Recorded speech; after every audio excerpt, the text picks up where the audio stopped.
আসসালামু আলাইকুম। আজকে আমরা আসা পড়লাম দরুদ্রি ইউনিয়ন মাদাকলা এক গ্রামে। আপনাদেরকে অনেক কিছু আজকে দেখাবো। কোটি কোটি টাকা খরচ করে যে সরকারে রাস্তাঘাট করেছে, সেই রাস্তার কি অবস্থা, কি বিশাল এক করুণ কাহিনী। আপনারা আমার সাথেই থাকেন। এই যে দেখেন, এই যে রাস্তাটা অনেক টাকা বাজেট করেছে, কিন্তু রাস্তাটা পরিষ্কার না, আবর্জনা ভরা।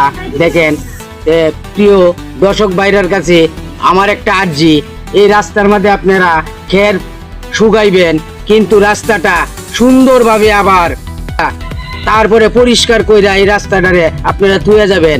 রাস্তাটা পরিষ্কার রাখা শুধু জনগণেরই, কারণ আপনারাই ব্যবহার করবেন, সরকার আসছে এই রাস্তা ব্যবহার করবে না। ঠিক আছে, এই যে দেখেন, এই যে এক 22টা গাড়ি নিয়ে আসছি। হ্যালো, আসসালামু আলাইকুম। ওয়ালাইকুম সালাম। আপনার কি খবর? ভালোই। গাড়ি এত আস্তে আস্তে নিয়ে আইতেছেন কে রে? কারেন্ট তাই না, আচ্ছা, সাইড করে নে গাড়িটা। হ্যাঁ, গাড়ি আসছে। হ্যাঁ, শুনেন, তাহলে কত দুঃখের একটা সময়।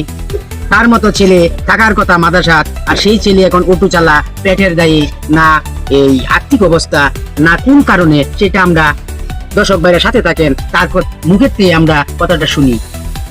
বলেন, আমি জুড়ে বলেন। আমি আগে কলেজে পড়তাম, এসএসসি পরীক্ষা দিলাম হইলে কয়েকদিনের ভিতর চলছিল, পরীক্ষা দিতে পারিনি।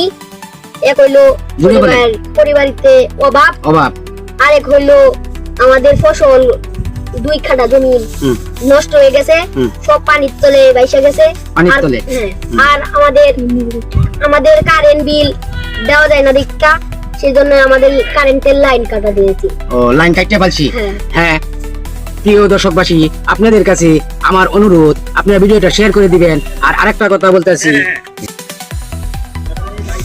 প্রিয় গাইস, আপনারা দেখেন এই যে রাস্তাটা, এটা রাস্তার সাথে যার বাড়িঘর থাকে সেই কিন্তু রাস্তাটা শৌখিন করে রাখবে।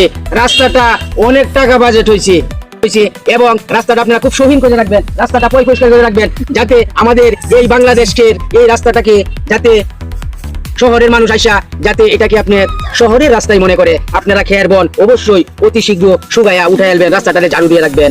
ধন্যবাদ, সকলে ভিডিওটা শেয়ার করে দিবেন।